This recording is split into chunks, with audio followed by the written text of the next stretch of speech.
कभी होना कमजोर, भैया दे दो कलाई, बहन आई है मेरी राखी की डोर।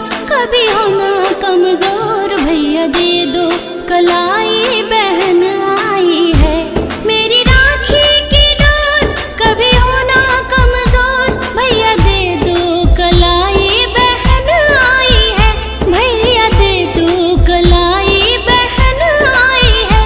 कितना रिश्ता है पावन, महीना भी सावन, भैया खा लो मिठाई, बहन लाई है मेरी राखी की डोर। कभी होना कमजोर, भैया दे दो कलाई, बहन आई है।